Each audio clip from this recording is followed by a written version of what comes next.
Hi, my name is Sterling Hart, and this is Dreamlight, where we work on dream interpretation and using the insights in the waking life. What are dreams where people or objects transform into animals about? This would include yourself transforming into an animal. This is really a common theme, so there are two things. The first is the meaning of the animal, the second is the transformation. Basically, part of you is represented by the other person of the dream. Even if it's an inanimate object that is transformed, this represents you. Some aspect of yourself is changed into an animal. Animals typically represent emotional outlooks, and the transformation implies a trigger that causes the change or the emotion to arise. That trigger could be a changing situation, or it could be some old conditioning arising. The first thing is your association with the animal. You always have to examine your own personal associations, but generally animal and dreams symbolize emotions or moods. What I mean by emotions is with some things we can say we are afraid, but with others the word might be uncomfortable or worried or confused. Some of these are states we don't think of as emotional because it is caught up with the drama and the emotions that are part of it. If you're worried about your finances, there is not so much a feeling separated from your thoughts about it. You could, for instance, be using something to distract yourself when that feeling comes up, or you could be focused on actual negative outcomes rather than resting in the awareness of a feeling. With animals symbolizing emotions, it is the same.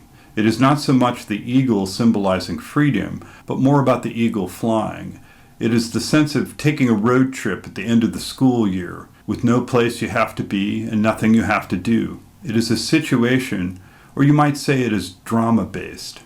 With animals, there can also be a sense of strategy or behavior, but this is also associated with the emotions, such as big cats representing cunning, or ferocity from the lion, or waiting to pounce. Do you feel like you are waiting to pounce? That waiting to pounce has a feeling, there is an expectation. With other animals, it is not about the animal behavior, but our reaction to the animal. Instead of the loyalty or excitability of a dog, it is about feeling responsible or caring for the animal. With snakes, for instance, there can be strong fear. Cute kittens, anyone? It is common to dream of animals we may have never met or seen in person, such as rhinos or skunks. These have a more symbolic value.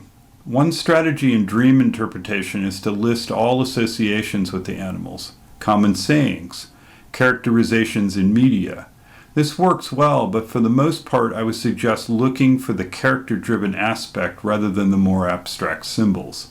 So for instance, turtle in mythology can represent the world, as Earth is said to be on the back of a giant turtle.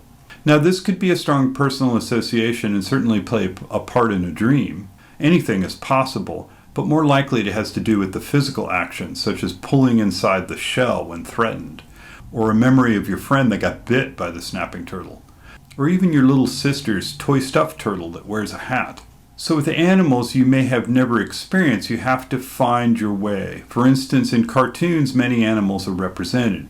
Characters such as Scrat the squirrel from Ice Age, or Hyacinth the hippo from Fantasia, even Jiminy Cricket from the insect world, Ren and Stimpy, or Itchy and Scratchy. So if an animal is at first baffling, then think of casting one to play one of your coworkers or friends. Why would you choose that animal?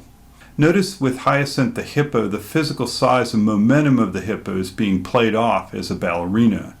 What characterized the animal? For example, I had a dream where a road appeared before me and I started walking down it. I realized it was a dream. And I said, "This is my dream and I want to fly." But I couldn't. At that point, I wasn't really lucid anymore. I had to keep walking. As I did this, I saw two women who I knew in the dream, but not in waking life.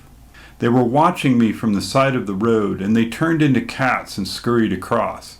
I kept going and saw it was going to take a long time. After working with the dream, I knew that the road was this planned trip for a workshop. The lucid moment seemed more symbolic to me, indicating that I was aware that I wasn't really in control.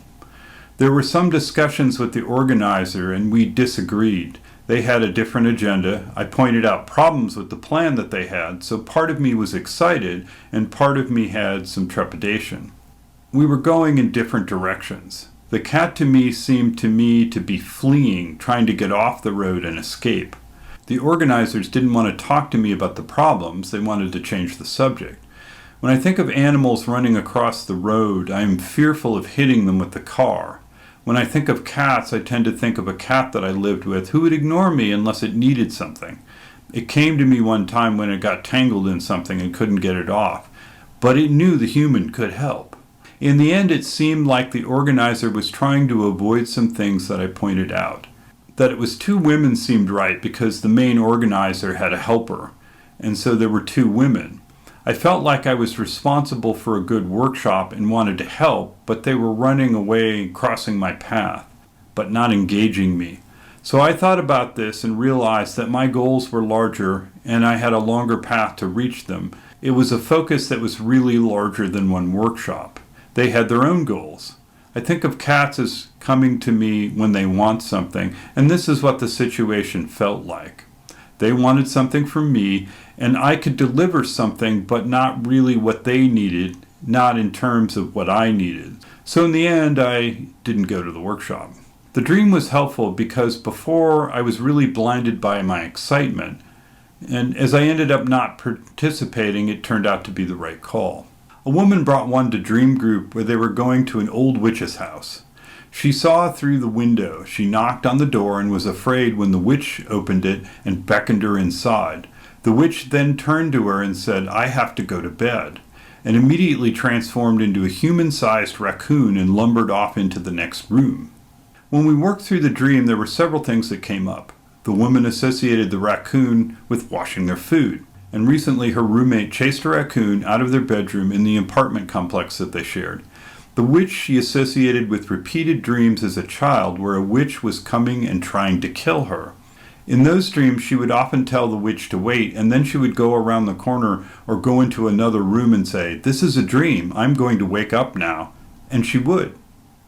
After questioning, the dreamer said that she thought going to see the witch was confronting someone or some fear.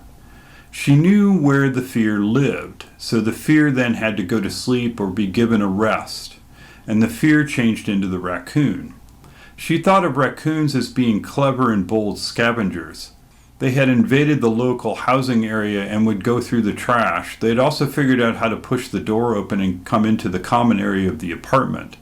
They didn't seem to be very afraid of humans, and her roommate had woken in the early hours to find one in her room.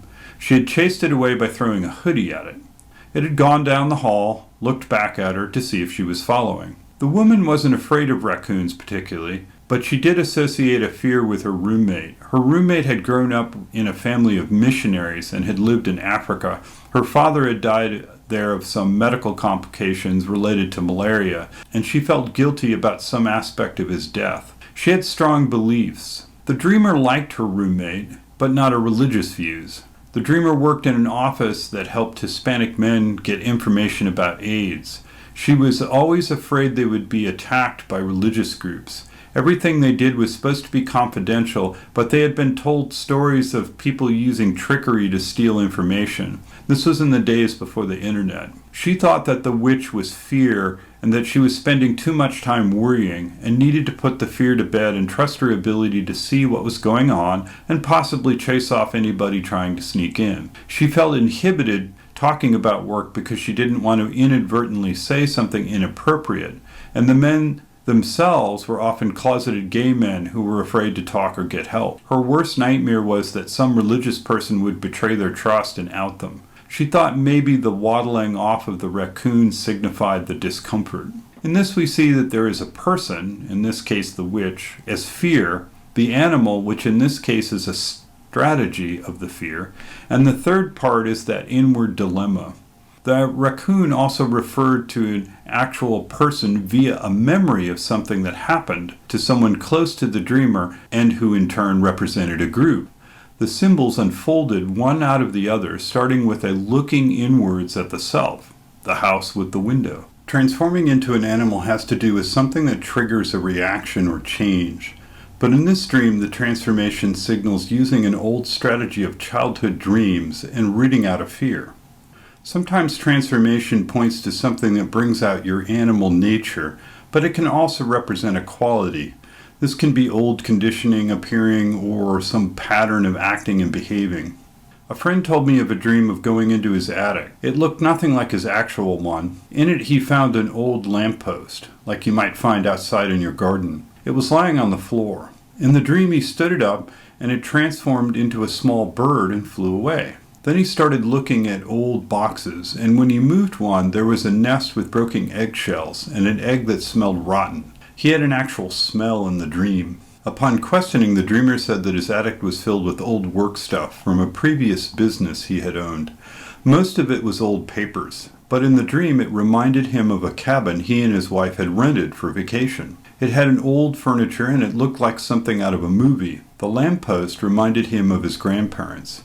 They had an old light along their driveway. It had an indoor turn-the-knob switch, maybe from the 1920s. When you thought about the bird, it was small and black. It wasn't something striking, not a bird you would notice. It seemed very natural that it would have been on the lamppost if it were out in the garden. He had had birds in his house before, but not in the attic. Small birds like that brought up a memory of his grandparents' wooded backyard.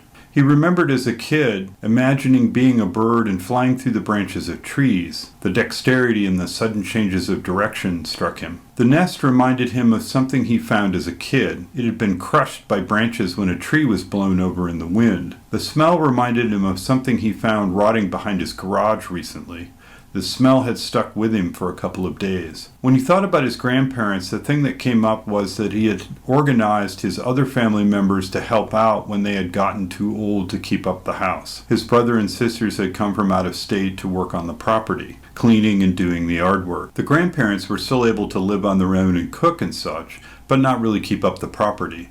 So he associated the garden lamp with family gatherings such as they had on Memorial Day, picking up the torch. This in turn reminded him of the present situation with his wife's dysfunctional family. They were all worried about an aunt who was very sick, but they weren't taking action. He felt like they needed to step in, but it wasn't his place. That seemed to make sense with him over the vacation house, it not being his attic. The bird seemed to him to be the freedom of actually dealing with things, a kind of set-free idea of a bird with a broken wing. But on the other side, there was this dealing with the mess, and even if he stepped up, there would be family politics. So here, there is a quality from a past experiences being brought up. There is a role of family leader and the feelings that go with it, all contained within the dream. The other thing with that dream was the first thing that struck me was an association with The Lion, the Witch, and the Wardrobe by C.S. Lewis, but the dreamer had never read it. If you get baffled, there are many good phrases and terms. It can be good to make a list of them in your mind. As you make the list, notice the judgments and emotions that arise. We could call someone a snake, meaning they're liars or go behind the back. Older women are sometimes called cougars because they aim to seduce younger men. Calling someone a sheep, meaning that they can be easily led. A pig, because they egotistically serve themselves and their desires. Greed. Creatures of habit. Someone is a lone wolf. The list goes on. Another notion is that animal behavior has a narrower motivation. Animals tend to be in the moment and impulsive or reactive. People tend to be one way in a set of conditions and another when the conditions change. So for example, take a person you work with. At work they are composed, they get the job done, respectful of others, very professional. At lunch they like to tell old stories and talk about fishing, but at home they drink and become angry, hurtful, and controlling. So a transition to or from an animal may point this out. We're conditioning the self versus a self in relationship. You go through a transformation of how you see someone to some more specific action or emotion. Cats, for example, can represent a narrow range of emotions or behavior. A person represents broader ranges of personality or social relations. My cat was always aloof but friendly till dinner time. Then she became aggressive and noisy. In a dream where someone transitions from human to animal, you relate to them as people, and then they become a narrow set of feelings or actions. For example, you deal with a friend, but over time you develop feelings for them. The person changes from that person and friend to an object of desire. There is a notion that floats around about spirit animals. Essentially, this means that you are connected to the ways of being of a certain animal. They serve you as a guide or appear at times of need or change. There is a spiritual essence of this animal that has positive qualities and powers which you share. This originally was based on knowing and watching animals in nature. The actual animal would be encountered at a pivotal moment, or would be seen, and there is an inner knowing in the person that understands the meaning, so they appear as omens. This is in part because our subliminal consciousness would be tuned into the natural world around us. Nowadays, many people are cut off from nature, so animals take on a more mythic kind of sense, or even just what we can learn from reading or other sources about animals in the wild. But these can come through in the subliminal both as actual experiences and as symbols of the energies and the workings. Sincerity in looking at the dream is the key to whether this is a subliminal experience or whether it is an ordinary psychological dream. One usually finds these subliminal experiences energize you, make you more awake, and change how you see things. It is common to know that the dream is important, but the why and its effects can take time to unfold. It has to prepare and reorganize things. A transformation would indicate taking on the quality of the spirit animal, or could indicate some perfection on the level of consciousness, such as horses representing our physical emotional vitality, or a white deer indicating a purity of heart. There's also a notion of shape-shifting, but we're not going to go there today in this video. If you got something from this video, please hit the thumbs up. If you want more dreams, hit subscribe. I'm Sterling Hart, and this is Dreamlight. Till next time.